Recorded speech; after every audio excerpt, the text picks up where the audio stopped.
The first moments of the day find you not in a sudden jolt, but in a gradual lightening of the gray that filters through the high window slits. You feel the familiar pull of your joints, a dull ache that has become part of the rhythm of waking in this quarter of Ghent. The sleeping city is hushed, wrapped in a mantle of damp chill that smells faintly of river mist and banked ash. Your awareness drifts slowly towards the mouth of the forge, which stands like a massive, patient beast awaiting its lifeblood.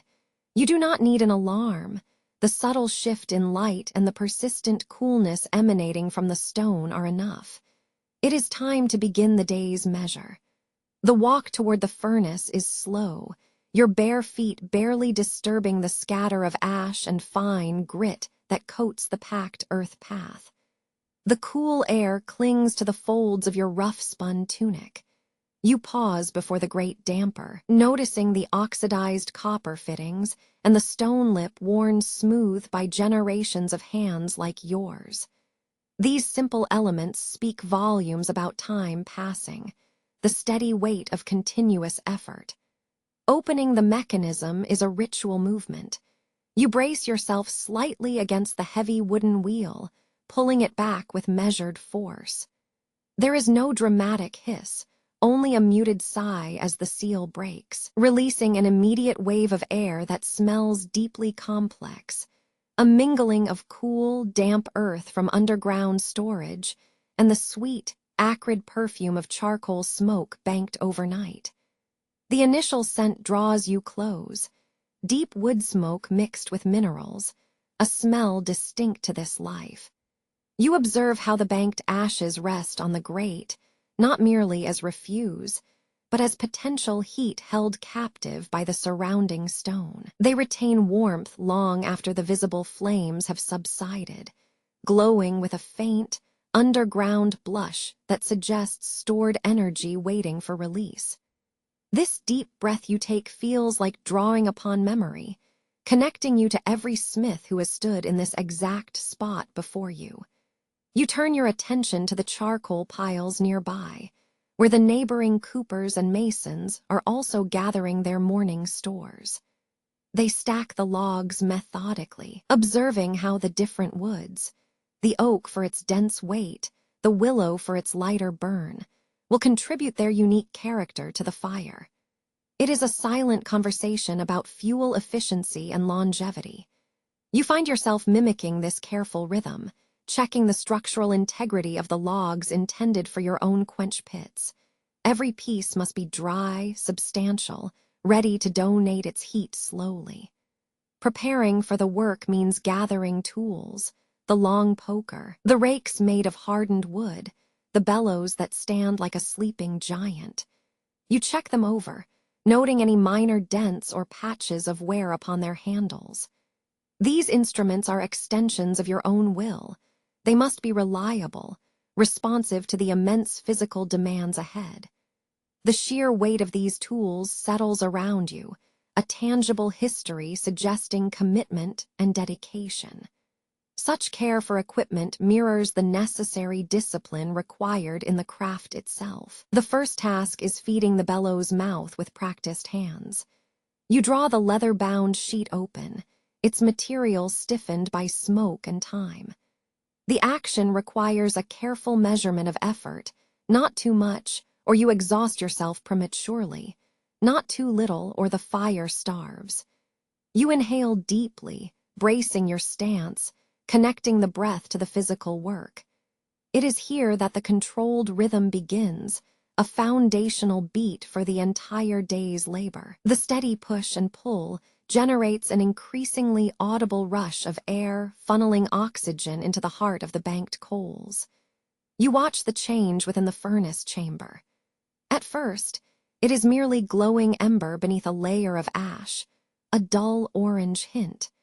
As you continue to feed the draft, that muted glow slowly begins to intensify.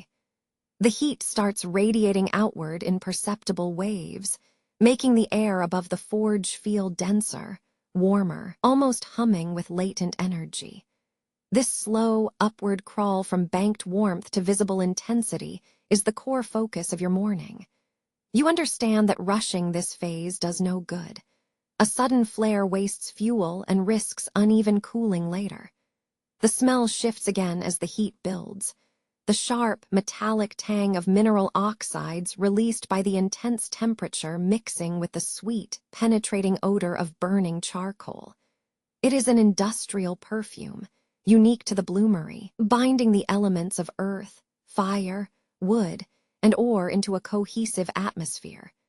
You take small steps back from the opening, allowing yourself a moment simply to observe the alchemy in progress. The light within the forge becomes mesmerizing, casting violent orange-yellow reflections onto the wet stones and your own sweat-slicked forearms. You notice how the intense heat plays tricks on perception, making nearby objects seem warped or shimmering with unseen vibrations. It forces a kind of deep physical presence. You are anchored to this single spot, breathing in rhythm with the fire's needs. Passing time now becomes synonymous with temperature change. When the coals reach that brilliant, uniform orange, they signal the transition from mere warmth to active industrial power. This is the moment when your meticulous preparation pays off. The initial low hiss has evolved into a sustained, steady roar, the sound of thousands of chemical reactions happening simultaneously beneath the stone.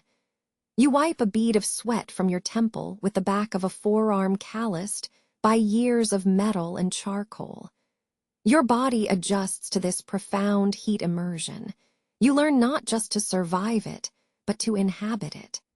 The relentless warmth becomes an anticipated comfort, a sign that the labor is officially underway. This feeling of being wholly consumed by the environment, by the fire's breath and its glow, is deeply grounding.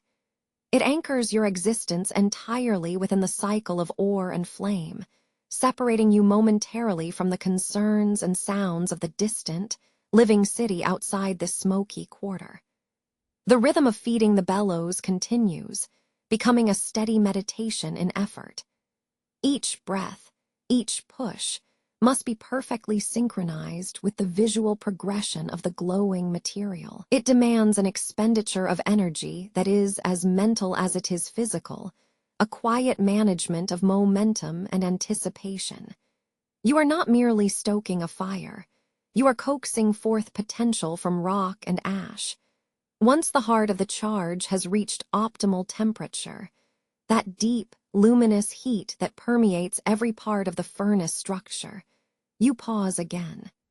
This brief cessation of intense effort is nearly as vital as the work itself. You listen to the lingering sounds, the subtle pop of cooling stone contracting, the gentle trickle of condensation from the nearby water trough, and your own slightly ragged breathing.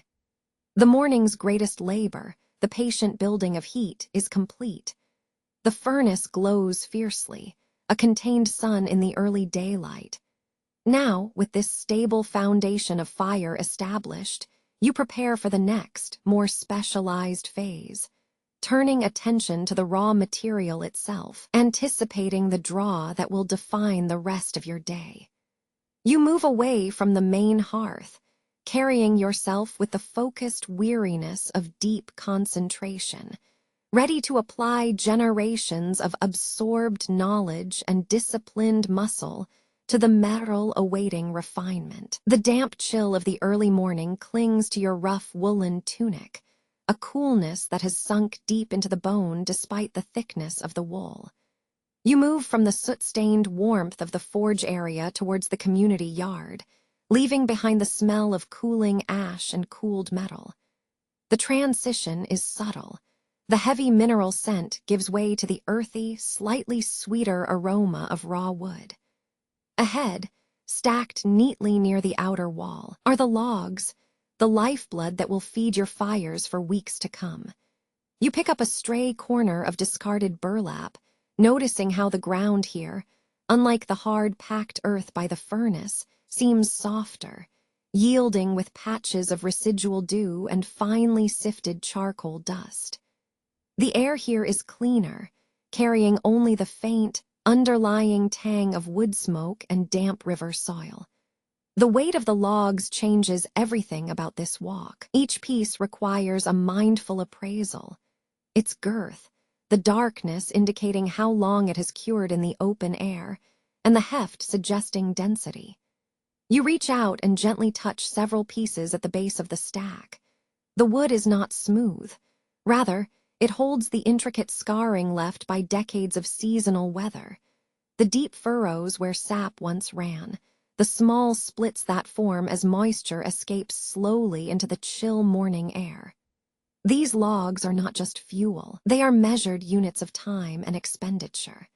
You realize how dependent your precise rhythm is on this resource, requiring careful organization and constant oversight. You begin to sort through the immediate pile. Some logs are damp from a sudden overnight fog that settled low in the yard, their outer bark wet and smelling faintly of mushrooms growing beneath it.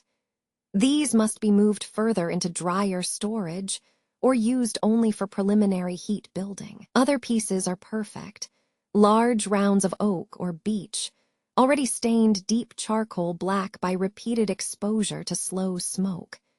As you move through them, you notice your neighbor's stacks nearby. The cooper across the small open space has arranged his staves with geometric precision, anticipating the curve of future barrels. A textile dyer further down is hauling empty vats near a pile of dry peat, preparing for washing and steam. You pass these quiet rituals of preparation in the growing market quarter, observing their steady, functional rhythm. It settles into your hands that efficiency here is paramount. Nothing can be wasted, least of all fuel or time. The stacks must not only look substantial, but must also offer balanced access. You must consider how they will burn and what residual heat they will leave for the next task. This practical knowledge of material flow mirrors, in a way you do not fully grasp until you pause to think about it later, the careful arrangement needed within your own workshop, the optimal placement of molds, crucibles, and tools. After arranging the immediate pile into more manageable bundles, you hear the light scuffing sound of leather soles on packed dirt. It is the charcoal peddler, a man whose life seems inextricably linked to the smoke that rises from everything around you. He moves slowly, pushing a sturdy cart laden with small, bagged charges of coal. You do not speak. There is no need for conversation about necessity. Instead, you exchange a brief nod that acknowledges your shared focus. Survival through fire and fuel. The smell emanating from his cargo, hot, mineral-rich carbon dust, is distinctly different from the clean smoke of wood. It speaks of deep earth, of forces far below the ground's surface. You lean against the rough wooden railing, separating your yard space from the thoroughfare. Taking a slow breath, you draw in the complex bouquet of the morning. The sharp metallic tang near the furnace, the sweet decay of damp wood chips, the dry mineral dust from the charcoal, and the underlying scent of the nearby river carrying the promise of life. It is an intensely physical smell, smelling of labor itself. The quiet exchange serves as a natural transition point in your day's ritual, a brief moment to recalibrate before the intense heat of the blowtorch begins to dominate everything. You observe how the early morning light, filtering through the gaps in the tightly packed buildings, strikes the wood dust on the ground, illuminating countless tiny particles that have been worked into fine art by centuries of human use and decay. These small pieces of detritus hold more history than any grand stone monument. Your mind begins to drift back towards your specific task, stoking the Bloomery. The mere thought of feeding that great beast of a furnace, of adding the next controlled, measured charge of fuel, re-engages the deep, practiced patience you need. It is not enough merely to have wood. It must be placed with understanding, knowing how long its slow burn will sustain the critical heat required for transforming raw ore into usable metal. You straighten up from the railing, the momentary pause over, and turn your attention back towards the central task of preparing the furnace charges, ready now to move through the structured labor that defines the core of your existence in Ghent's great smoky quarter. You stand before the massive stone mouth of the Bloomery furnace. It is not merely a source of heat. It is a presence, breathing steam and memory into the cold air of the workshop quarter. The day's rhythm has begun long ago, yet you are here, standing in the residual warmth, waiting for your own measured contribution to restart the process. You bend low, your hands tracing the cooled lip of the furnace door. There is a smell that defines this moment, damp earth mingling with the acrid, sweet tang of banked charcoal and deep minerals. This scent speaks of patience and intense containment. The cool stone beneath your fingers feels weighty, solid, a reliable keeper of the day's fiery efforts. Taking the iron hook and the necessary tools, you prepare for the delicate act of stoking. You approach a section where the banked embers have cooled overnight. Your movements are economical, practiced, every lift and placement guided by years of necessity. You do not rush this ritual. There is no place for hurry when dealing with such immense latent heat. Scoop up a handful of gray, inert ash, the residue of yesterday's fire, a testament to its own power. The texture is fine, almost silken against your skin, carrying the faint grit of burnt stone. You examine the glowing heart beneath this layer, noting the precise quality of the red glow that still exists, banked and patient. You begin feeding the charge. First, you gently brush away a heavy crust of ash, revealing patches of orange light struggling under the gray blanket. You methodically place small drifts of fresh, dry charcoal logs into the furnace mouth. Each log is placed with intention, remembering how much energy it will impart when starved of oxygen and forced to combust. The stacked wood seems innocuous, simply fuel, but in this setting, it possesses a deep, transformative potential. It is raw power waiting for direction. Next comes the bellows. These large, heavy instruments are integral parts of your physical history. You grip the handle, noting its worn leather and cool brass fittings, materials that endure temperature extremes and years of relentless use. You pull the lever slowly, smoothly, feeling the diaphragm expand and compress with a controlled breath. The action is not one of effort but of rhythm, a sustained, steady pulse that draws air into the hungry heart of the furnace. With each powerful push and pull, you are participating in a slow alchemy. Air meets carbon, generating fire far hotter than any open flame could achieve. The sounds become your constant companions. The low whoosh of air rushing over glowing material, the subtle clinking of stone against metal, the rhythmic scrape of your tools against the gritty ash floor. You focus on this soundscape, using it as a steadying measure for your breath and your actions. The heat begins to climb, not instantaneously, but gradually, like water rising in a well. It moves up through the stones, raising the temperature around your elbows, making the air humid with mineral steam. You pause, letting the deep breath draw fully into your lungs. You observe the changing color of the glowing embers beneath the ash, from dim red to brighter orange, then finally flashing toward a fierce yellow near the core. This change signifies that the reaction has gained necessary momentum.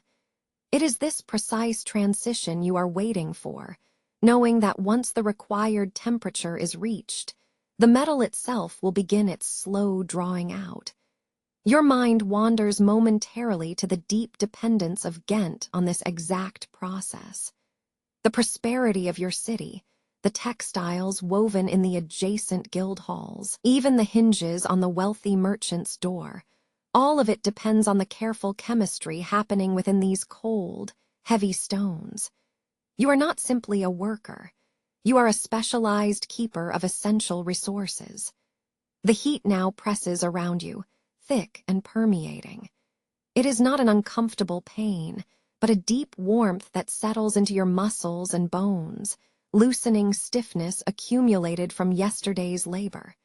You feel the sweat starting to bead slightly on your brow, catching the faint light filtering into the workshop quarter from the narrow street outside. The smell of burning wood becomes sharper now, mixed with the sharp bite of heated limestone and the metallic undercurrent that suggests iron itself is beginning to awaken. There are tasks left. You retrieve a sturdy scoop, designed for navigating hot ash and loose debris.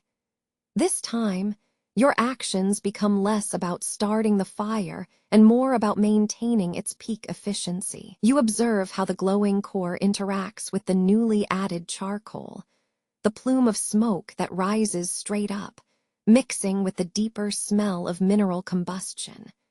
You adjust a small pile of ore chips near the mouth, ensuring they are properly sheltered, yet still within the radiant zone. Every movement now requires careful calibration against the intensity of the environment. Your clothes feel warmer than necessary, clinging lightly to your skin. The ground beneath your boots seems to radiate heat through the thick leather soles. This intense thermal bath is both exhausting and deeply grounding. It strips away distraction, leaving only the immediate reality of the fire, the metal, and the required rhythm. You lift the bellows again. You find a measured pace, not too fast, which would exhaust your breath, nor too slow, which would allow the necessary intensity to slip away. It becomes a steady, almost meditative beat against the rising heat. The physical repetition of drawing air creates a profound sense of accomplishment, a controllable force exerted upon raw elements. You are facilitating an immense natural process, and you are doing so by sheer stamina. The goal is not just bright fire. It is a consistent, breathable, enduring heat capable of sustaining deep chemical work over many hours. You continue feeding the bellows and gently adding stabilizing materials, small amounts of fluxing ash mixed with charcoal dust, until the furnace reaches that state of steady, powerful radiance. It settles into a throbbing hum beneath the surface heat, an audible promise of metal to come. The day's labor has begun not with a bang, but with this slow, careful buildup of necessary warmth, establishing the foundational rhythm for everything else you will touch and reshape today. The morning heat, though not yet blazing, already settles in the bones of your hands. It is a deep warmth that comes from banked coals and stones that have held the night's slow cooling. You move carefully through the workshop quarter, where the air smells permanently of smoke and rich mineral dust.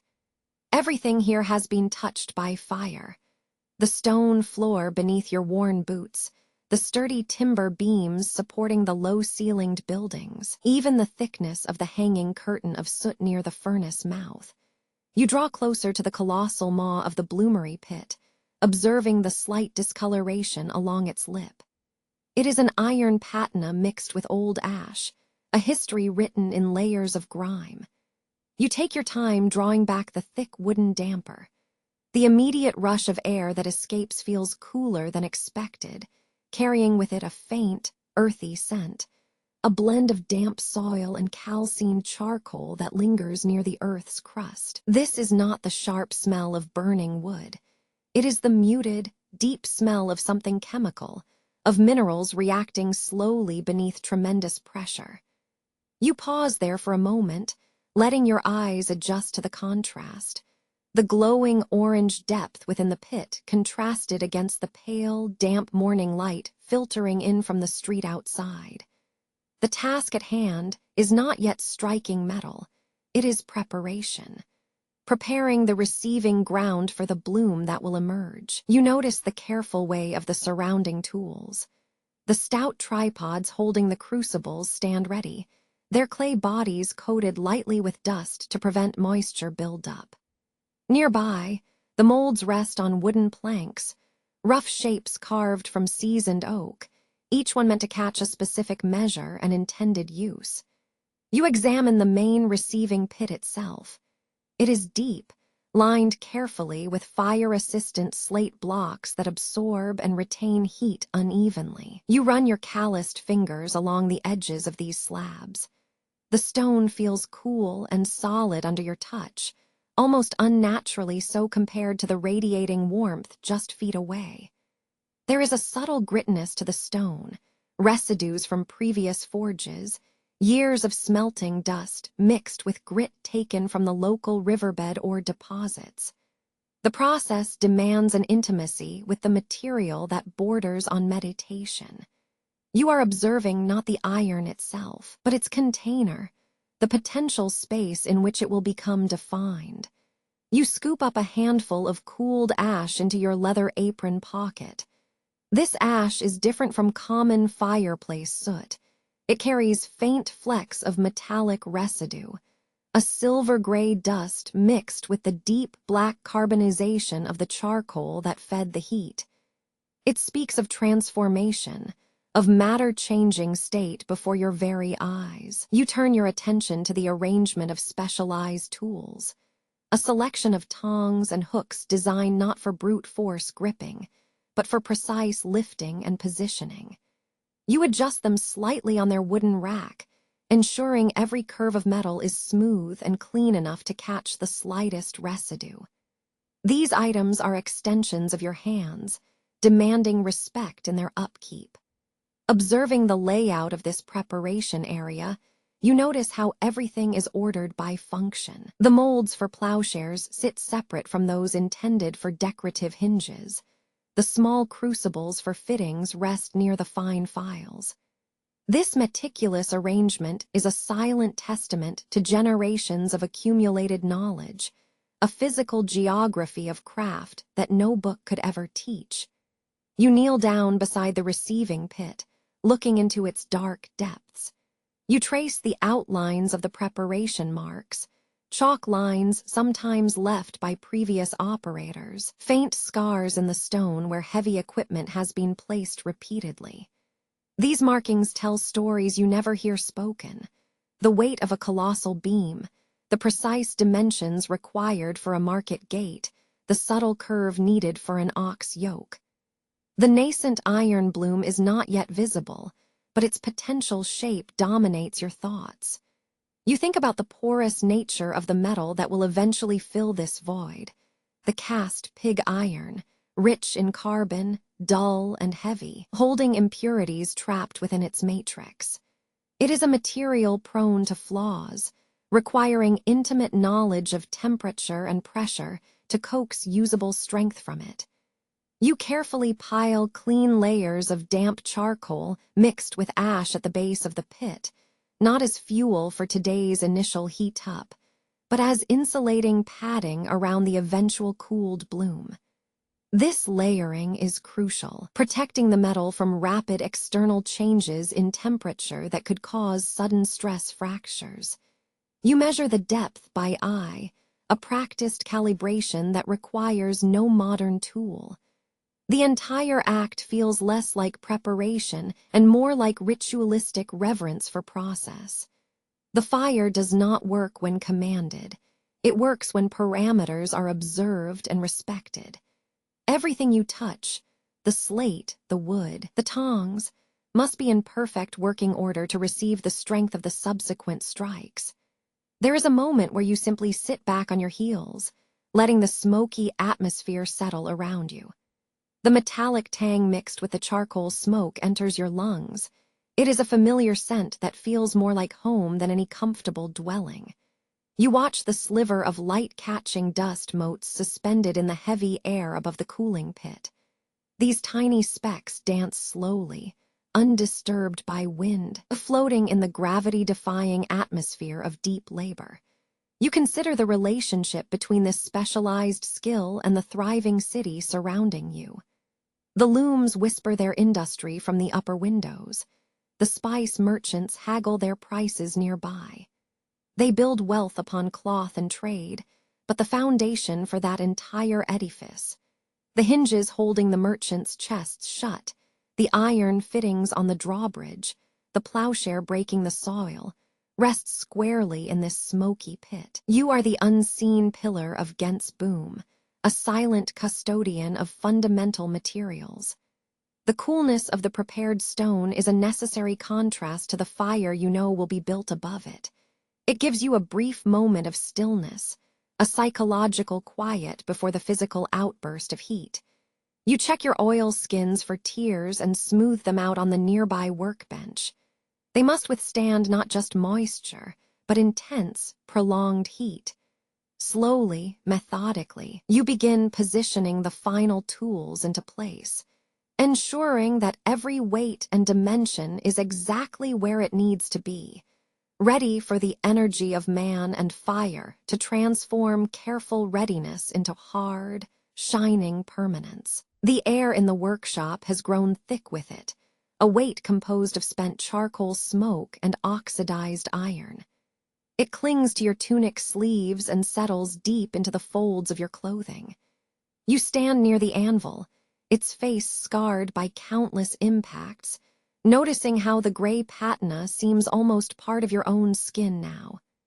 Your shoulders ache from the repetition that has defined the morning, but beneath that exhaustion is a profound, deep-seated satisfaction, the quiet knowledge that you have coaxed usable permanence out of transient heat and raw earth.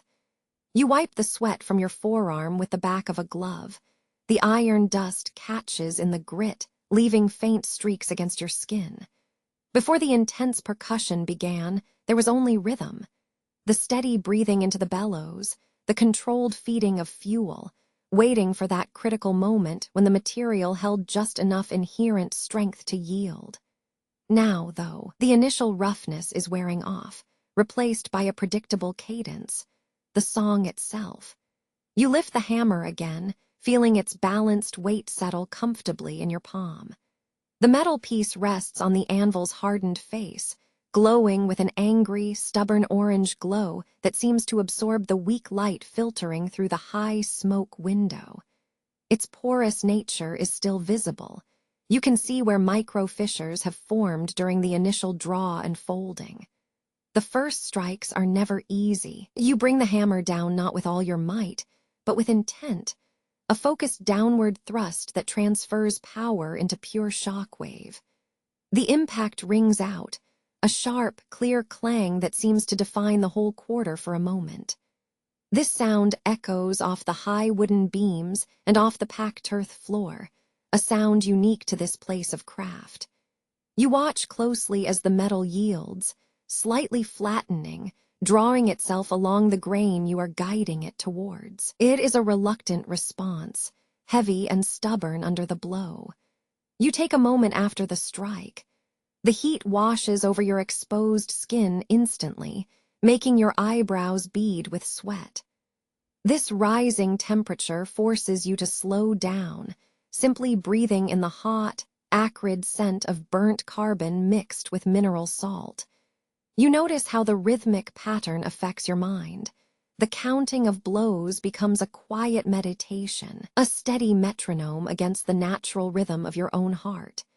Each swing is therefore less an action, and more a physical manifestation of focused attention. There is a certain understanding among those who work iron that true strength comes not just from striking hard, but from controlling the force precisely, knowing exactly where resistance lies, and how much energy must be applied to overcome it without shattering the entire form. You readjust your stance slightly, shifting your weight onto the balls of your feet as you prepare for the next sequence. This careful physical economy is itself a learned skill, almost as specialized as handling the bloomery itself.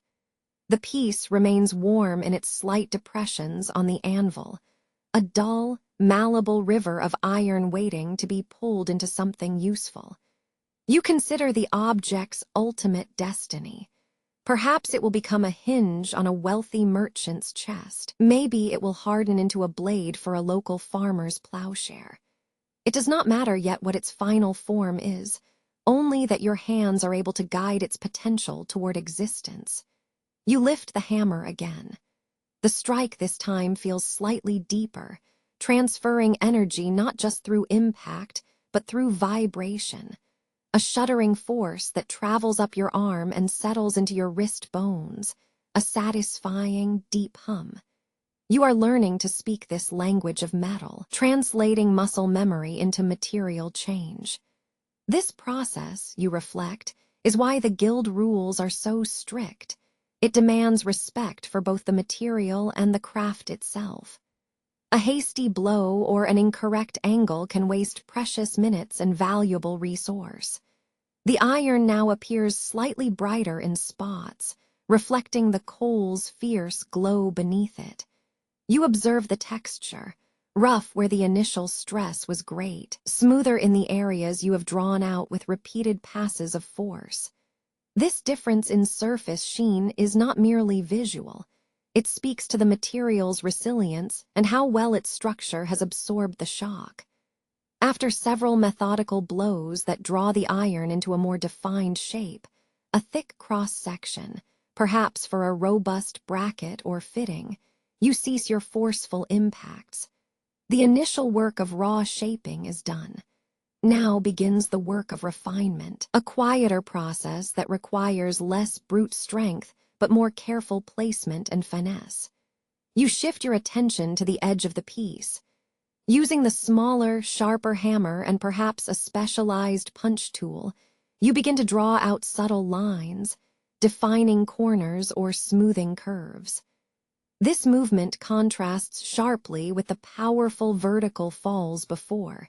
It is an intricate dance of tapping and guiding. You find yourself observing the subtle interplay between light and material, the way the dull midday sun catches the newly exposed surfaces, highlighting every tiny imperfection in the grain.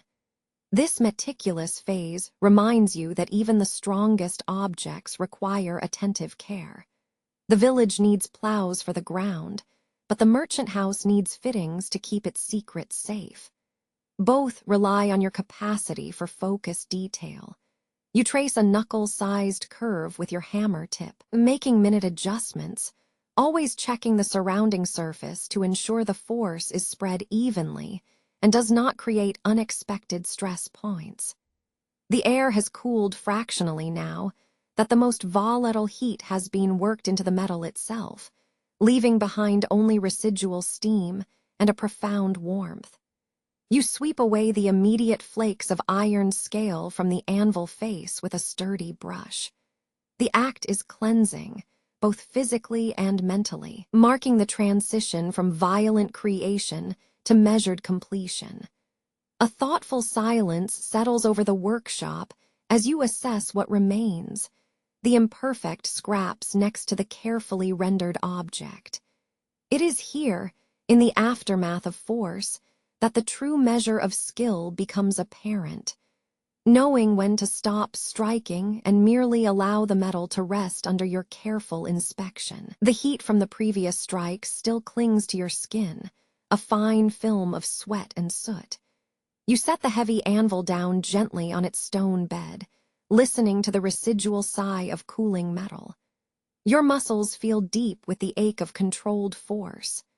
The air in the workshop is thick, heavy with the mingling smells of burnt charcoal, hot mineral dust, and the metallic tang that has become the scent of your daily life. You know now that mere strength is insufficient. This day demanded a blend of raw power and painstaking geometry. Your gaze falls upon the pile of freshly wrought iron awaiting its final purpose. It is not simply scrap metal. It is potential, cooled utility. You approach the stack, picking up the largest piece first. It bears the dull sheen of black pig iron, porous in spots where gases escaped during the cooling process. You run your thumb across a rough edge. The surface is gritty, bearing the fine abrasion mark from countless blows against the anvil's hardened face. This metal has endured immense transformation, from raw or deep underground, through fiery chemical reduction, into this solid, workable block. Observing it, you feel a quiet sense of continuity, the cycle of earth to fire to tool. The most demanding piece in the stack is the plowshare blanks. They lie waiting, rectangular forms that speak of deep fields and stubborn soil. You pick one up, feeling the surprising weight of it. It is not merely heavy. Its weight suggests resistance, a power needed to cut through undisturbed earth. The shape must be precise. If the curvature or the angle of the cutting edge deviates even slightly, the plow will falter, catching unevenly on the clods of soil, making the farmer's life needlessly difficult. You remember observing last autumn how one slight deepening of the furrow made all the difference to the yield. You carry the selected blank back toward your array of specialized tools. These are not simple implements. They are extensions of your knowledge. Among them sit hardened chisels, carefully honed files, and measuring gauges etched with archaic markings. Measurements that correlate directly to the width of a local furrow or the standard pitch of a Ghent plow. You select a large, sturdy gauge, its metal cool to the touch after resting in a damp cloth, contrasting sharply with the residual heat on your palms. The first pass begins slowly. You do not strike at once. Instead, you lightly score the intended curve into the thick iron using the edge of the chisel. The sound is sharp and thin, a series of controlled tinks that contrast with the deep, resounding clanging of the hammer's initial strikes. This preparatory work requires a different kind of concentration, a more delicate focus than shaping the metal itself. You are thinking not just about the current piece, but about the rhythm required for it to perform its duty many months from now, under the weight of spring soil. Lifting the chisel again, you begin refining the contour where the cutting edge must be sharpest.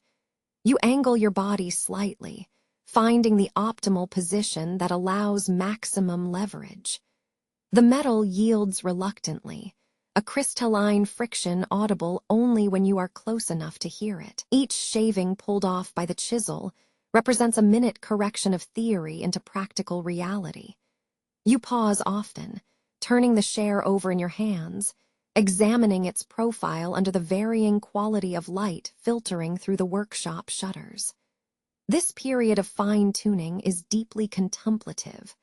While you are adjusting angles, your mind travels beyond the immediate function of the plowshare. You think about the community that will use it, the family who relies on a good harvest, the back muscles taxed by pulling the heavy wooden beam attached to this blade, the satisfying depth of the furrows left in the rich black earth surrounding Ghent. You consider the dependence inherent in your craft. The farmer needs the plowshare. The miller needs the robust hinge for his wheel. The merchant requires the steady latch plate for his valuables. All these essential functions require metal that you have painstakingly transformed, connecting the deep mineral source beneath local deposits to the immediate rhythm of daily life. You move to another section of the blank. This area is not for cutting earth, but for bearing the weight and stress of attachment.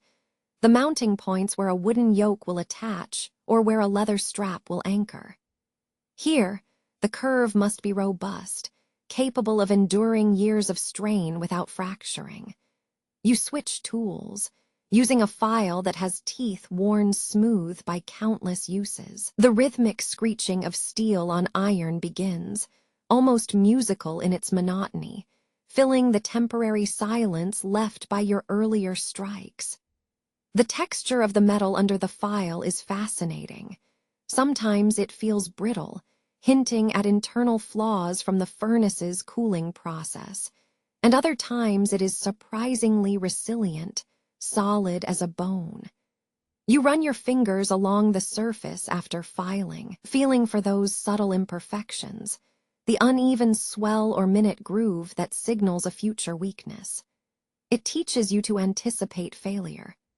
This knowledge of material limitation is perhaps more valuable than any hammering technique. You dedicate several measured hours to this single piece, moving from large shaping actions with the hammer, revisiting basic strikes to set the major curves, back into the precise, almost patient work of the chisel and file. Each small refinement carries an invisible weight, the accumulated understanding of centuries of use in this very city. The sensory details become paramount. You notice the faint grit embedded beneath your fingernails, a mixture of charcoal dust and oxidized iron filings. The sweat trickles down your temples, cool and slow, contrasting with the radiating heat that still seems to emanate from the anvil's surface. Occasionally, you stop simply to breathe, taking in the layered aroma, the sharp scent of fresh-cut wood mixing with the cloying sweetness of banked embers, all underpinned by the persistent, earthy musk of coal smoke. The realization settles over you that utility is not an abstract concept. It has weight. It takes up space. When the plowshare rests against a rack, you do not see simply iron. You see the harvest waiting for autumn, the stability of the farmstead, the fundamental act of humanity sustained by good soil and reliable tools. As your hands begin to ache with a steady, deep weariness, you place the finished share carefully on the cooling slab, wiping away the accumulated sweat and charcoal grime. It rests there, undeniably complete, a perfect curve designed for maximum efficiency against resistance. The slow passage of time within the workshop quarter is marked not by clocks, but by the diminishing glow in your own limbs and the deepening shade cast by the surrounding buildings. You have found purpose in wait, giving form to what the land requires, piece by arduous, carefully measured piece. The sun has climbed higher now, past the roof lines of the workshops, and it washes down upon the guild quarter with a steady warmth. The heat is different from the searing intensity of the forge. This is a settled, heavy air that seems to thicken around the cobblestones you walk on. You lift your senses slightly, adjusting to this midday lull after the furnace has done its most vigorous work. Around you, life continues in measured patterns, dictated by need and proximity. The smell of yesterday's cooking breads mixes with the sharper, earthy scent of curing animal skins from a nearby tanner's stall, making for a complex, rich perfume that is uniquely Ghent. You pause near the corner where the coopers set up their wares, barrels stacked like orderly pyramids awaiting filling. Their workspace has a dry, woody fragrance, layered over the faint mineral dust that seems to settle everywhere in this crowded quarter. You watch them methodically strapping and bracing a new vat of oak. The rhythm of their work is repetitive and calming. Stretch, measure, pound, repeat. The passing footfalls are not hurried. They are purposeful. Each person carries the weight of their own necessary movement. As you observe the coopers, you notice how their hands move with practiced economy, a testament to years spent shaping wood into vessels of utility. It is in this exchange of focused labor that you find a measure of peace, the quiet assurance that despite all the bustling commerce, everyone here knows exactly what they are doing. A small group gathers near the fountain, drawing water for washing cloths and perhaps for cooling hands. You watch the splash patterns on the stone basin. The sound is crisp, interrupting the background murmur of voices and cartwheels. It forces you to slow your internal clock, matching its tempo to the gentle arc of the falling water. The market flow does not rush. It ebbs and flows like a river across low ground. You exchange a brief nod with a woman carrying woven baskets full of root vegetables, who nods back in return. Her passage is an acknowledgement of shared existence, a silent recognition between one skilled laborer and another. You move deeper into the heart of your quarter.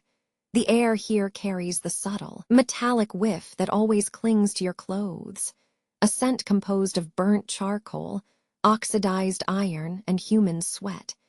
It is the unique signature of the blacksmith's neighborhood. Near your own entrance, you pass a fellow artisan. He may be the cooper or perhaps the weaver whose stall is directly adjacent to yours. He has paused his work just as you arrive. His hands rest on a folded length of thick linen cloth, and he lifts them slightly in greeting. There are no grand pronouncements, only the quiet settling into routine conversation that binds neighbors. You find yourselves exchanging concerns that are rooted purely in survival and trade. The talk turns easily to the ore deposits further upstream, or perhaps to the price stability of cured charcoal logs. These are matters of immediate importance. They speak to the delicate balance between your specialized knowledge and the market's fluctuating demands. You listen carefully as he speaks about the quality of a recent batch of bog iron found near the river bend. You nod, confirming his assessment, remembering how that porous ore behaves differently when quenched in water versus banked steam. The detail becomes important quickly. It is not simply a comment, but an exchange of accumulated practical wisdom. This small conversation grounds you deeply within the social geography of Ghent. Your skill is highly specialized. You are not merely a hammer wielder. You are a man who understands mineral chemistry and physical stress. That knowledge creates a dependence among your peers and among the merchants who rely on their goods, but it also means that sometimes this expertise can feel like an island.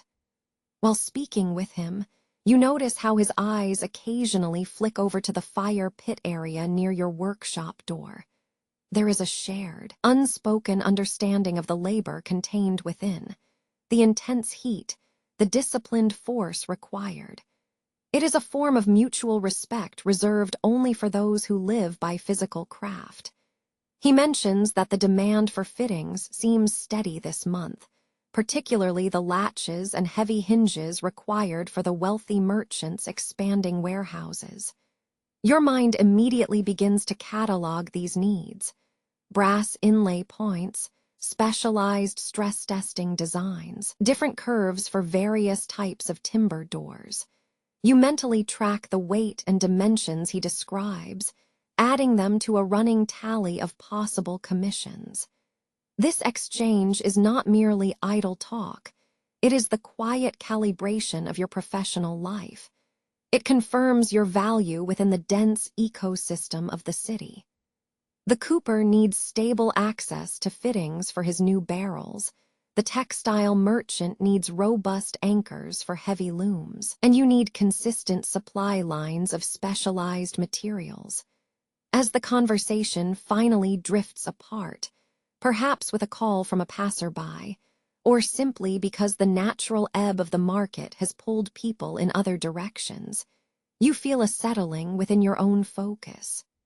The external world seems to return to its quieter hum, but you carry away the practical resonance of those brief interactions. You no longer view the surrounding life as merely movement. You see it as a web of necessary dependencies, and you are a key knot in that pattern. The afternoon heat encourages slowing down. Your shoulders feel the familiar ache of sustained effort, not from one singular task, but from the accumulation of dozens of focused actions throughout the day. The lifting of ore chunks, the bracing against the bellows, the constant weight of your own tools. You turn back towards your workshop entrance, feeling the deep satisfaction that comes from being a necessary part of something much larger and enduring. You set aside the heavy files and chisels, wiping a sheen of sweat from your brow with the back of your forearm. The persistent orange glow of the cooling forge still warms the air around you, carrying that complex perfume. Charcoal smoke mixed with quenched iron oxide and the damp smell of nearby earth.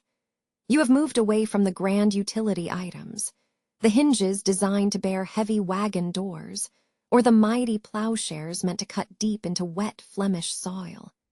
Instead, your attention is drawn now to a collection of smaller pieces, requiring a completely different kind of focus. These are fittings. They are the details that make a life functional, yet they carry an air of refined purposefulness. There is the latch plate for a merchant's strongbox, shaped from iron slightly darker than pure black, its surface still faintly warm to the touch. Next is a decorative bracket meant to hold up a wooden beam in a wealthy house, a piece where strength must be housed within an elegant curve. These items are governed by measure and careful curvature, not by raw brute force. You pick up a small strip of flat iron, barely longer than your hand, used for securing the corner of a textile chest. You notice how its surface has dulled slightly from the various treatments, a matte gray that speaks of countless hands touching it and breaths passing over it. The difference between shaping this fitting and hammering the edge of a massive plowshare is stark. One requires patience to refine minute corners, while the other demands an overwhelming release of power. You begin by inspecting the edges with a careful eye. You run your thumb along the length of the latch plate. There are small imperfections visible here, slight nicks where another worker might have brushed past, or perhaps a microscopic ridge left from when it was cooling within its initial mold. Each flaw is evidence of the process itself. These pieces tell the story of labor, but they do so in whispers rather than roars. You set the piece down on a rough-hewn wooden block, allowing the heat radiating from your palm to dissipate against the cool grain of the wood. You reach for a delicate rasp, its teeth finer and more numerous than the heavy files used for bulk shaping. The scraping motion is slow, methodical, almost meditative. You guide the rasp along the outer edge of the fitting, smoothing away any residual roughness left by the cutting process. This action demands that you feel the metal resistance through the rasp, anticipating where the material might resist or give too easily. The faint sound of the rasp becomes a rhythmic counterpoint to the settling sounds of the yard. The distant clatter of hooves on cobblestone, the low murmur of voices from the textile guild further down. You are enclosed in this bubble of focused quietude. The air here is dense with the smells of transformation. The sharp metallic tang of blood iron mingled with the sweet-sour smoke residue of burnt charcoal. You contemplate the curvature required for the bracket. It must hold weight over decades, resisting rust and torsion from the timbers it supports. Its curve cannot be simply guessed. It must follow a mathematical logic derived from years of local building practices.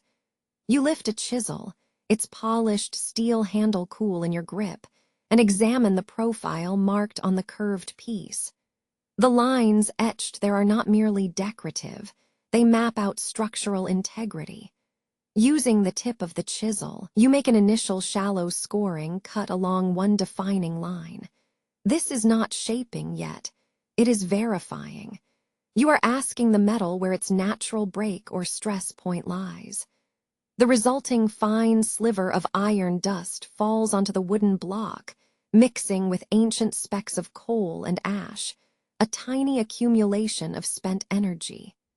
After scoring a few lines, you allow yourself to observe your workspace in its entirety. Everything here is evidence of necessary conversion. The raw ore pit that provides the minerals, the forest yielding its smoke-infused logs, and finally, this meticulous arrangement of shaped iron goods. Each item depends utterly on the one before it.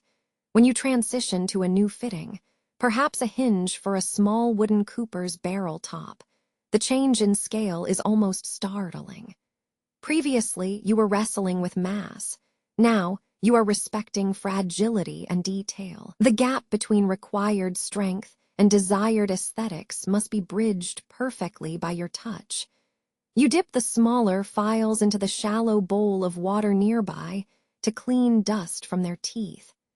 The slight clink of metal against porcelain is a soft sound in this rough quarter, a delicate note added to the deep bass tones of the forge's day. The work requires you to picture the finished item not just as an object, but as part of a life cycle. This latch plate will guard silks from theft. These brackets will hold up ceilings while people sleep above them, undisturbed by the structure below. Your iron is therefore not inert matter. It is support, necessity, and beauty combined. The sun has moved higher now, casting long, diagonal shafts of pale light through the openings in the adjacent workshops.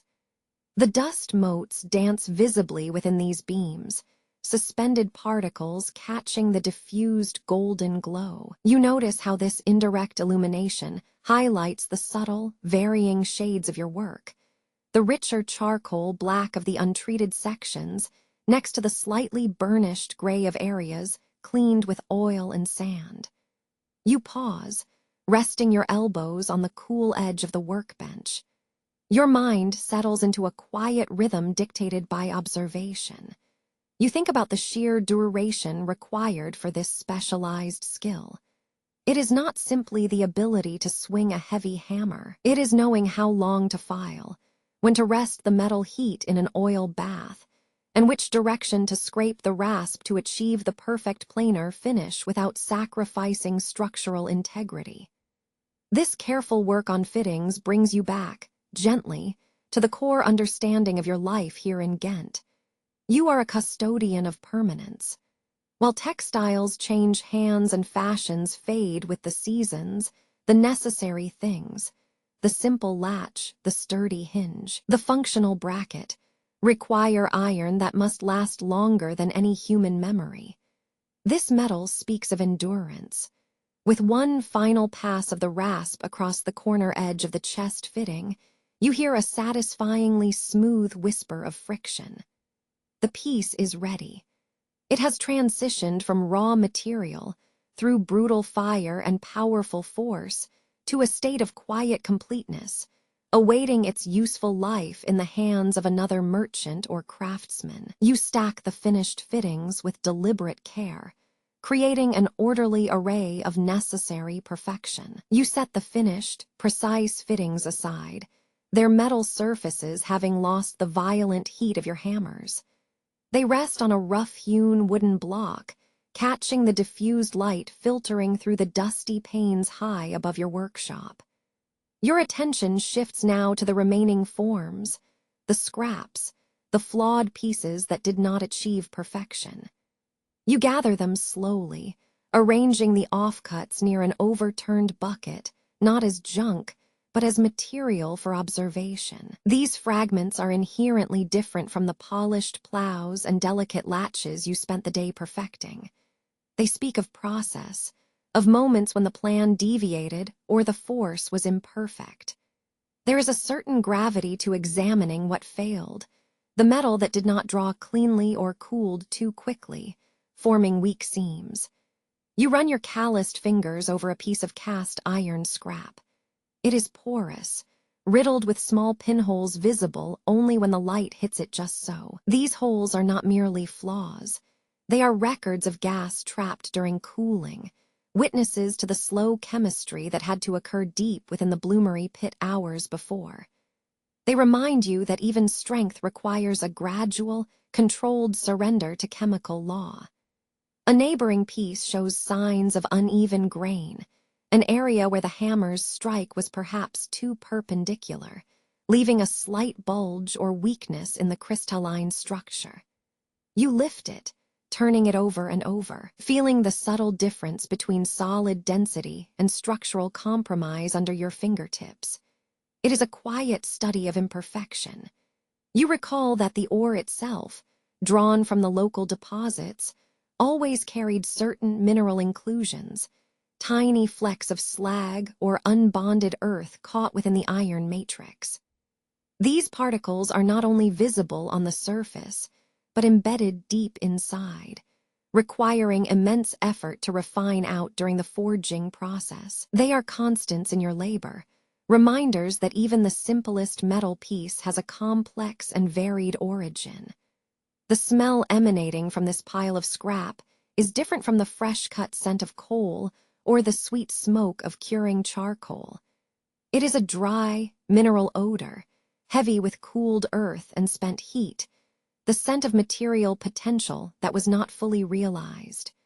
You kneel down slightly to examine a larger cast segment meant perhaps for a hinge. A deep crease runs across its center, suggesting it may have absorbed too much stress during the shaping phase, leading to immediate failure when exposed to greater tension. This collection of scraps forces a slowing of the mind, demanding not action, but contemplation. You look at these flawed shapes and begin to trace patterns on them with your thumb. A slight bend here, an over-rolled corner there. Every mark tells a story of application, of stress, or perhaps merely carelessness. You think about what these failures teach you regarding the work itself. The failure of the metal is rarely due to one single cause, but rather a confluence of factors. The cooling rate being inconsistent, the heat source dropping at a critical moment, or perhaps simply that the initial charge was inherently flawed. It is never just the hammer's fault alone. The act of collecting and cataloging this waste becomes a meditative task in itself. You are quietly assessing the limits of your art, and by extension, the inherent limits of matter. You observe how the iron behaves under duress. It yields when forced too far, but it also retains a measure of memory regarding its initial formation. A specific shard catches your eye. It has cracked along a perfect geometric line, radiating outwards from a minute inclusion point near one corner. The crack is brittle and final, a miniature diagram of failure. You notice that sometimes the weakest spot is not the largest flaw, but the smallest concentration of impurities. This process requires patience, a quality as essential to you now in this quiet study as it was earlier when you were pumping the bellows against overwhelming heat. The waste pile becomes an unintentional lesson in material science and human frailty. You mentally cross-reference the visible flaws on the scraps with techniques used for successful pieces. If the scrap shows too much pitting, you remember needing to maintain a higher draw temperature during that day's forging session. The accumulation of discarded metal forms a tangible history of your day, a physical record of effort expended versus utility gained. You do not discard it all immediately. Instead, you begin mentally sorting it. Some pieces might be useful for blending into new charges to adjust porosity. Others must simply be allowed to cool completely before being judged as raw material again. You rise slowly from your kneeling position, the movement creaking slightly in your knees. The light is beginning to angle lower now, casting long shadows across the dusty stone floor and across the various piles of metal waste. You sweep a rough broom through the larger scraps, gathering them into manageable bundles. This physical act connects your current quiet reflection with the need for clean completion. The rhythm of failure becomes a sort of necessary rhythm in your life. It is the steady acknowledgement that perfection is an unattainable ideal, and mastery lies instead in minimizing deviation, while understanding precisely why the materials resist or surrender when pushed too far. You catalog the flaws not out of disappointment, but with deep, technical curiosity. They are information, and in Ghent, where commerce thrives on reliability, knowledge of failure is sometimes as valuable as knowing how to achieve strength. The air in the workshop, already thick with the smell of burnt charcoal and heated oil from earlier work, begins to feel heavy as the afternoon wears on. You stand near the quench pit, a massive stone trough that collects water for cooling the metal. The temperature here is surprisingly cool, a contrast to the searing heat emanating from the nearby furnace mouth. As you approach it, you notice the deep sheen of residual moisture on the aged stones, and perhaps the faint scent of river dampness clinging to the edges of the basin. The steam rising off the cooling water curls upward, catching the pale slant of light filtering through the high, grimy window openings. The last of the bright afternoon light slants through the grimy window panes, washing the corner of your workbench in a dusty gold. The air, thick with the smell of spent charcoal and wet minerals, feels heavier now than it did at midday, resting on the weary bones of both you and your tools. You slowly wipe down the rough wooden surface, pushing aside filings and blackened scraps, the detritus of a day's focused existence. Each smear of soot is a memory of heat, a ghost echo of the ringing hammers. You move to the corner where the smaller finished pieces are laid out. These are not grand plows or massive hinges. They are the details. The delicate clasp for a merchant's chest, the small bracket meant to hold a wooden shelf aloft in a fine dwelling, the pattern on a ceremonial knife handle. They are functional art, each curve and corner perfected by countless repetitions of careful striking. The weight of these completed goods is surprisingly comforting when you lift them. You catalog them mentally: 3-door latches, ready for the tannery master; 6 small iron hooks destined for the weaver's quarter shop; a set of iron fittings for local carpentry work. Each piece represents more than just heated or cooled into solid metal. It carries hours of focused effort, the precise knowledge passed down to you from your father and his father before him. Your gaze drifts across the inventory, a quiet accounting taking place in the back of your mind. This physical collection of finished items is what will determine the flow of coin that sustains your family through the long, cold months when the spring work has not yet begun. You pick up a small, perfectly curved iron hook, turning it over and over in your calloused fingers. It feels cool now, no longer radiating stored heat, but settled, solid. The day's transaction is always accompanied by an exchange of value that goes beyond simple coin. Sometimes, the debt settles not just in silver groats or copper pennies, but in kind. A sack of good salt from the river barges passing nearby, or perhaps a measure of fine oil to keep your wood-burning stove burning through the winter nights. You walk slowly toward the back wall, where an area serves as a temporary storage and reception point for transactions. Here, piled neatly on worn wooden trestles, are various goods that constitute the other half of your ledger. Bags of rough salt crystals mined nearby, carefully bundled skeins of raw flax ready for spinning, jars filled with smoked herbs from a neighboring household. The weight you feel now is not just the physical load of the finished iron, but the quiet necessity of accounting. You recall the early morning exchange when the charcoal peddler arrived. His payment, as always, was carefully stacked, small coins mixed amongst handfuls of dry firewood, ensuring that no debt could truly be ignored or dismissed. The merchant who often collects your best goods is a man named Pieter. He carries himself with the confident slump of one accustomed to assessing worth quickly. You anticipate his arrival now, knowing he will examine each piece, not just for damage, but for consistency. He needs assurance that your skill level has remained steady, reliable, and uncompromised. As you wait, you gently smooth a section of the workbench top again. The wood remains scarred by years of abrasion and heat stress. You run a thumb over a deep gouge, remembering the day when a stubborn blow had cracked through this very surface, forcing you to wedge and bind it with thick leather strapping to keep it stable until new planks arrived. The relationship between your specialized labor and the broader economy of Ghent is intimate and complex. Your ability to transform rough earth into permanent, useful structures links directly to every corner of the city, from the merchant's vault to the plowshare turning the heavy river soil. If your craft falters, if your iron becomes brittle or poorly shaped, then the movement of salt stalls, the harvest is delayed, and the community struggles. You settle onto a low wooden stool, resting your back against the cool stone wall that absorbs the day's residual coolness. The sounds are changing now.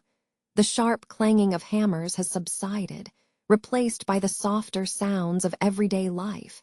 The occasional creak of cartwheels passing in the street outside, the murmur of distant voices carrying over the cobblestones. It is a moment of quiet tabulation. You visualize your day's output mapped against the prices you know are fair. Each successful hammer blow translates into this potential weight of coin or equivalent goods. It requires a detached, calculating mind, even when the hands are aching and the breath smells of smoke. The exchange with Pieter is always methodical. He will test your pieces, a slight tug on the latch mechanism to ensure its balance, a scrutiny of the iron hook's curve to judge its resilience against repeated use. These silent evaluations are as much a part of the transaction as the coin itself, confirming that you meet the high standard expected by Ghent's booming trade. When he arrives, his attention focuses first on the set of hinges, heavy items meant for large wooden doors. He tests one with a rough shove of his gloved hand, noting the iron's solid, unforgiving resistance. The sound is a deep, reassuring thunk that vibrates up through your bones, confirming quality. He spends time assessing the patina on the fittings, tracing the lines and joints as if reading history into the metalwork. You do not need to speak much about them.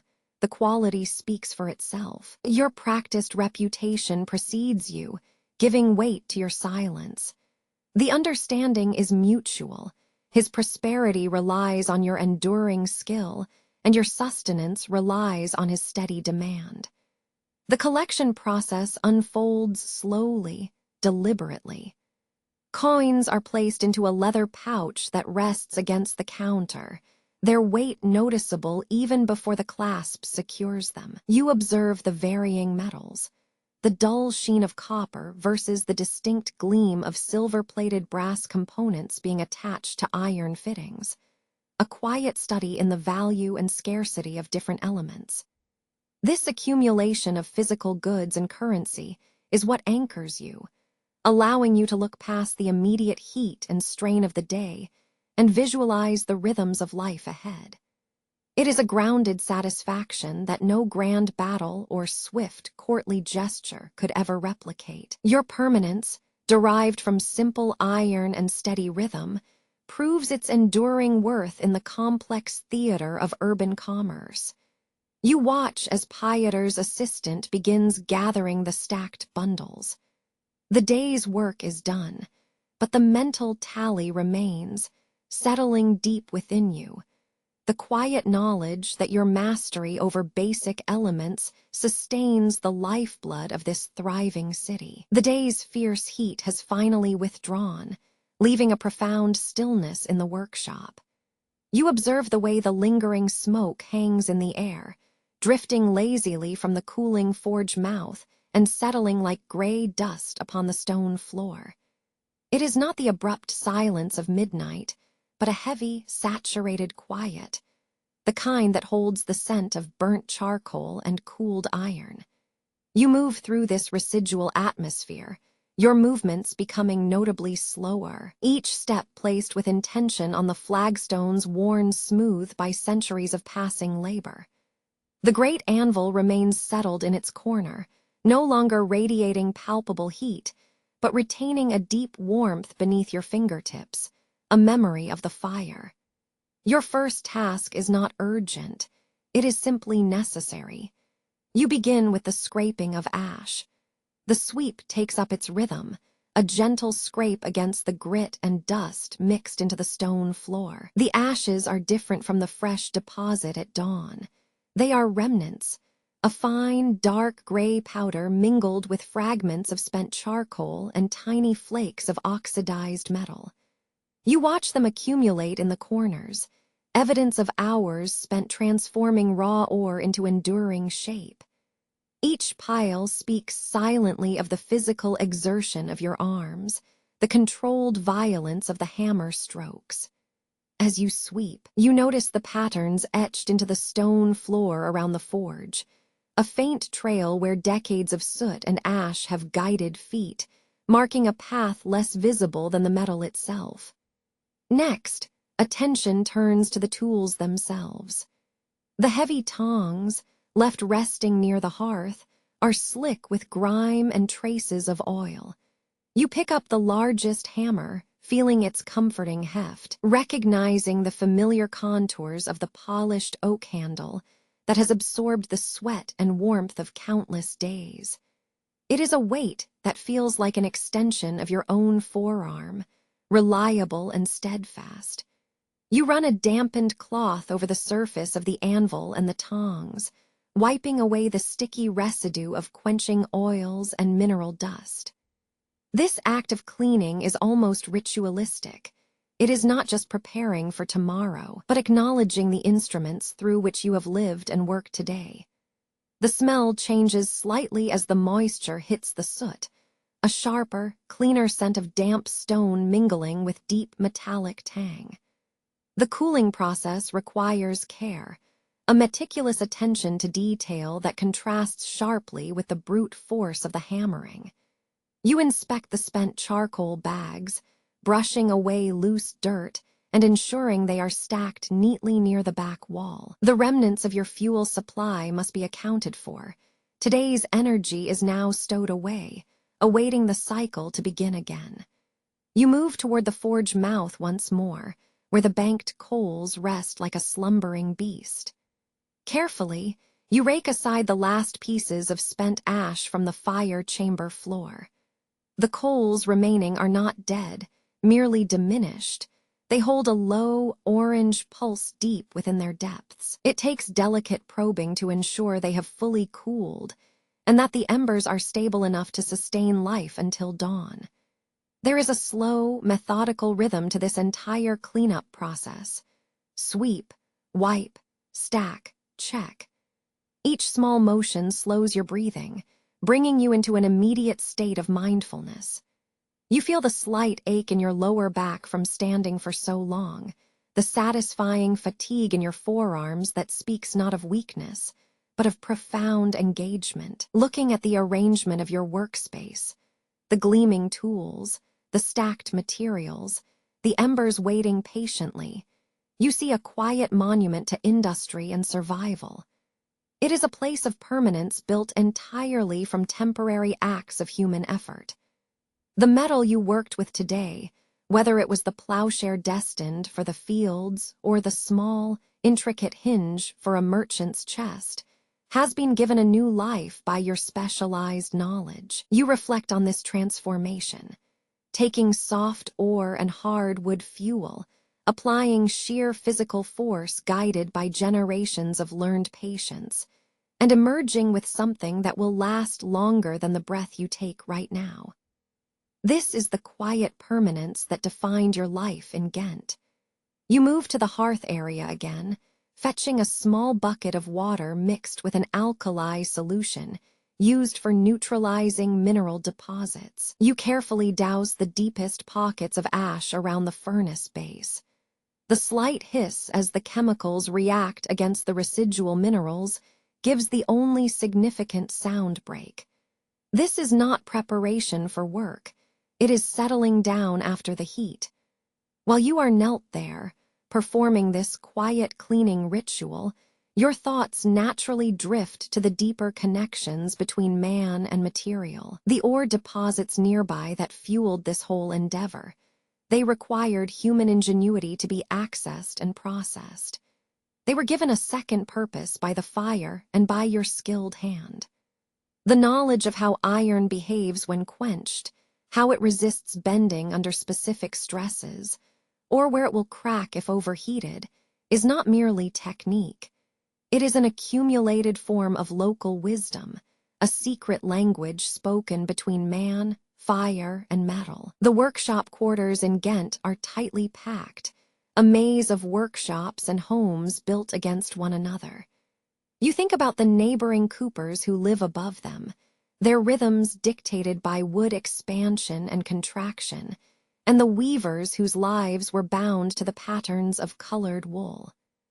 Your specialized smithing skill was just one thread among many, essential but distinct. It requires acknowledging this dependence, That your success tomorrow depends as much on the stability of the nearby wooden staves holding up the neighboring roof as it does on the quality of the incoming ore batch. You stand back up, stretching slowly. The low light filtering through the narrow workshop window, now that the primary heat sources are contained, casts long, quiet shadows across the benches. These shadows seem to deepen the feeling of time passing, slowing down the edges of your day into a gentle dusk. You straighten the ledger where you recorded today's sales and consumption rates. The careful tallying of coins received versus charcoal consumed is another necessary ritual, linking the abstract effort of muscle memory back to the tangible realities of pence and guild currency. The physical exhaustion begins to ease into a more satisfying, contemplative weariness. Your mind slows down, mimicking the settling embers in the forge. You look out the grimy window pane toward the main thoroughfare of Ghent.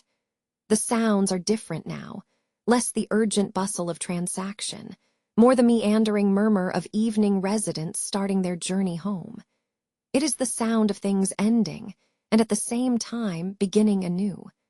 You finally gather your last tools, the tongs hung up, the chisels resting in their oiled block, the hammer laid gently on a soft cloth to prevent scuffing.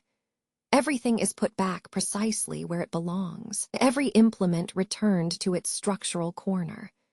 The quiet settling of the workshop becomes a kind of meditation itself, a steady physical process designed to empty the mind as effectively as it cleanses the workspace.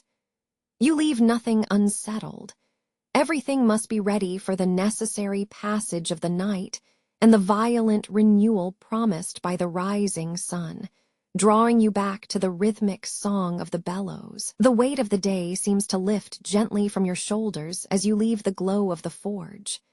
The scents that clung to your clothes, the sharp mineral tang of cooled iron, the deep smoke of banked charcoal, the earthy grit of ash, begin to dissipate in the cooler evening air.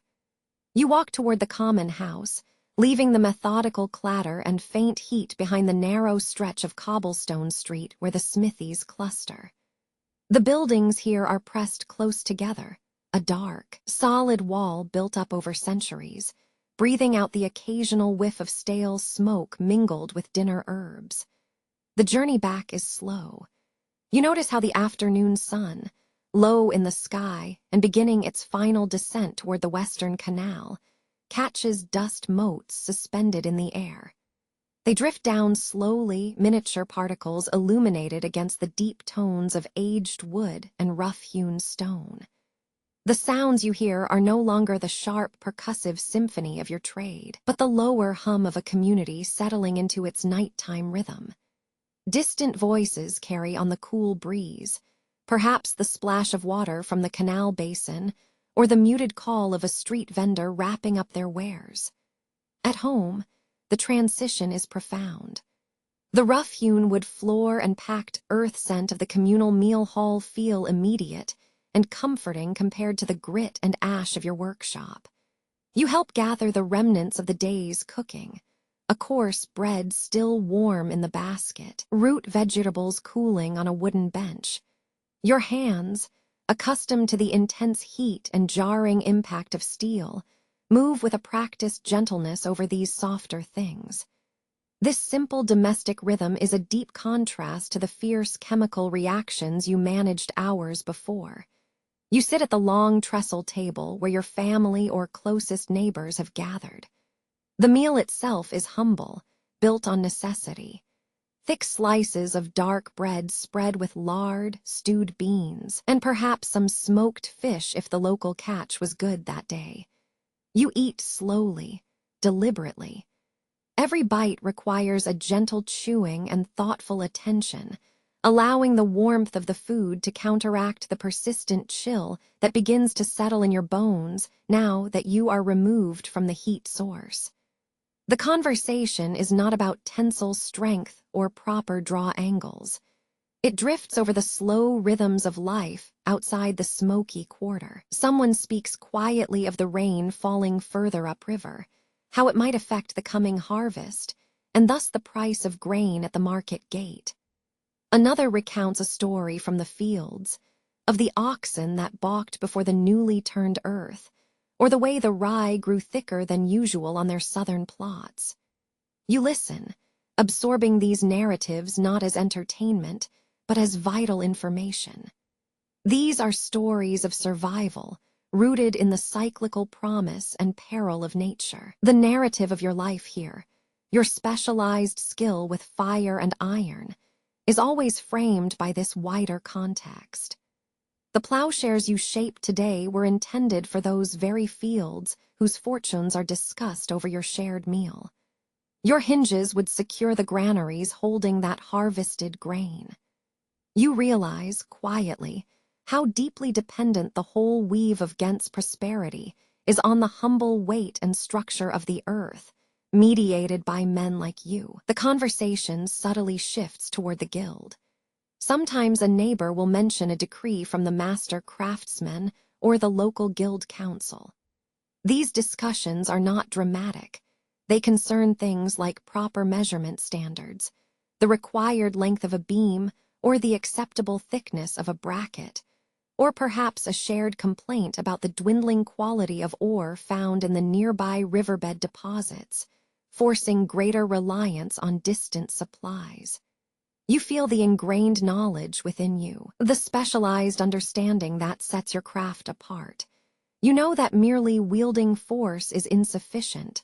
True mastery requires adherence to agreed standards and communal oversight. The guild exists not just to organize men, but to guarantee a level of consistent quality that keeps Ghent profitable and its structures safe. As the meal begins to wane, the energy in the hall softens further. People settle into comfortable silence, punctuated by the soft sounds of eating or the occasional murmur of appreciation for a good tale.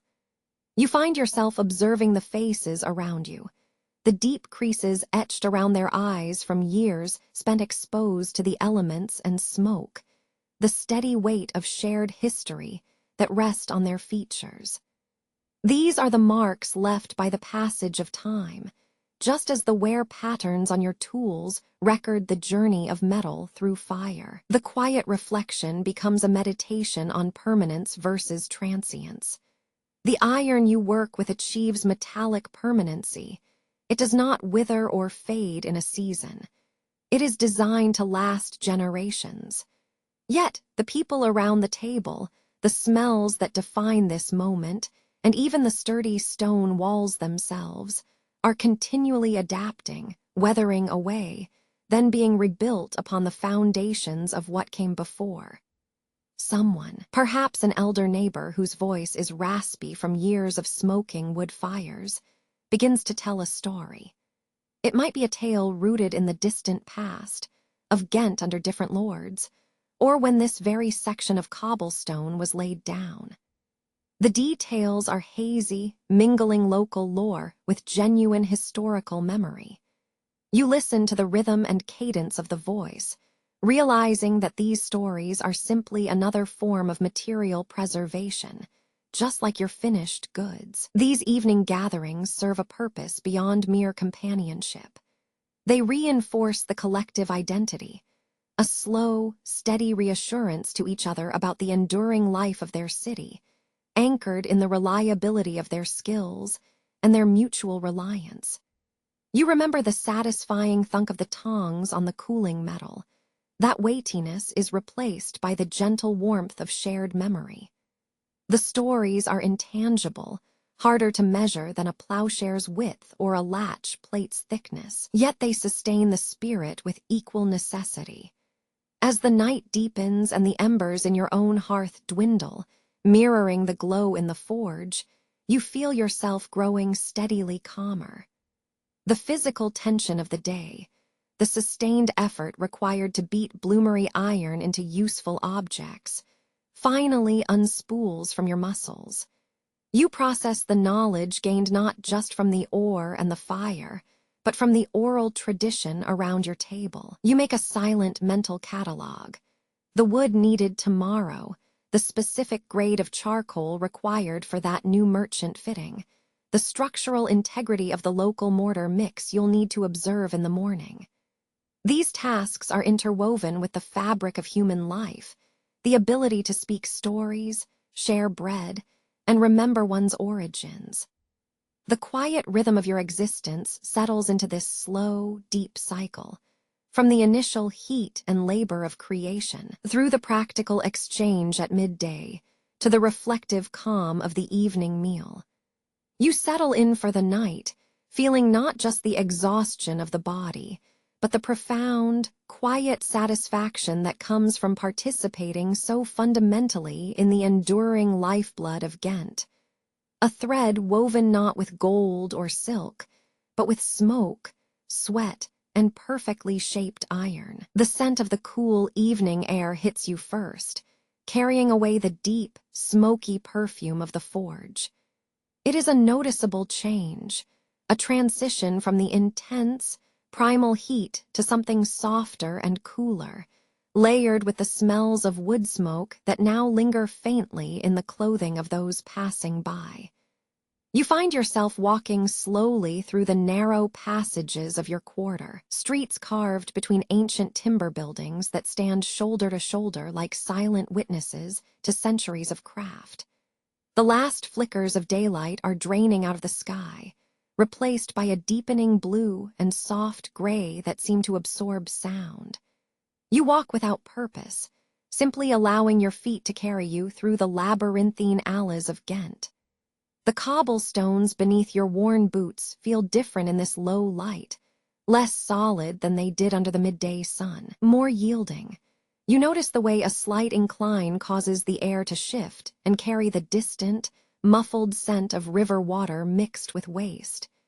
It is a smell that belongs entirely to a bustling medieval city, the mix of human effort, commerce, life, and necessary disposal. You round a corner, and the character of the street begins to change. Where there were only workshops and domestic thresholds, a sudden cluster of activity appears. This is where the permanent architecture gives way to temporary enterprise, the night market setting up its glow. The area seems to breathe with concentrated energy, a pocket of commerce that extends far past the usual curfew. The darkness here is not absolute. It is interrupted by countless small points of light. Torches sputter and flicker, casting jumpy patterns of orange and yellow against damp walls. Oil lamps hang from wooden beams, their gentle glow struggling to illuminate the breadth of the stalls. You watch how that manufactured light interacts with the old stone. It makes the mortar look uneven, deepens the shadows in the eaves, and gives everything a strangely warm, almost buttery hue. The noises are different now. They lack the sharp urgency of labor. They are lower, more conversational, interwoven with a hum of distant singing and the clatter of goods being stacked or sorted. Muffled chatter rises from groups huddled over low tables. You slow your pace, allowing yourself to be gently absorbed into this peripheral current of city life. You pass by stalls selling textiles. You catch glimpses of rich dyes, deep reds and faded indigo blues, that shimmer briefly in the lamplight. The aroma here is complex, a mingling of cured hides from nearby tanneries, the sweet decay of overripe fruit piled high for sale, and the unmistakable scent of roasted grains or perhaps cheap ale cooking slowly on an open brazier. The life you observed during your day, the intense focus on structural integrity and necessary utility, seems almost muted here. The needs are less defined by function, a hinge that must bear weight, a plowshare that must cleave earth, and more by immediate comfort, hunger, warmth, companionship. You pause near one stall selling local pottery. A basket of earthenware bowls is catching the lamp glow unevenly, showing off their dull clay surface juxtaposed with painted geometric patterns in mineral oxides. You notice how simple, practical they are, designed to hold stews or measure flour. Yet here, Under the warm, flickering light, they appear almost decorative. It makes you reflect on permanence. Your life is spent creating objects meant to last, tools that must resist time, fittings built for enduring stress. Yet, even these lasting things are bought and sold by merchants who move from stall to stall, their goods moving with the temporary whim of the market night. The strength of your labor feeds the fleeting vibrancy of this momentary gathering. You continue walking, absorbing the texture of the crowd's movement around you, the way people naturally fall into small clusters, speaking in low tones that require them to lean closer, sharing secrets or bargaining prices. You observe a weaver setting up a display of brightly colored woolen cloth. The colors are so intense against the muted backdrop of the evening gloom that they seem almost magical. The air carries a specific feeling here, a slight chill mixed with body heat and wood smoke.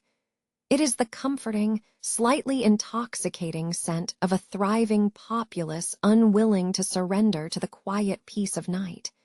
You realize how essential this nightly commerce is. It is the economic lifeblood that continues even when the industrial forge cools down. As you walk deeper, you pass by smaller details. Children chasing stray dogs near piles of discarded packing straw, merchants stacking bundles of firewood in careful pyramids, a water carrier tipping a bucket into a basin carved into the pavement. Each action is small, rhythmic, necessary.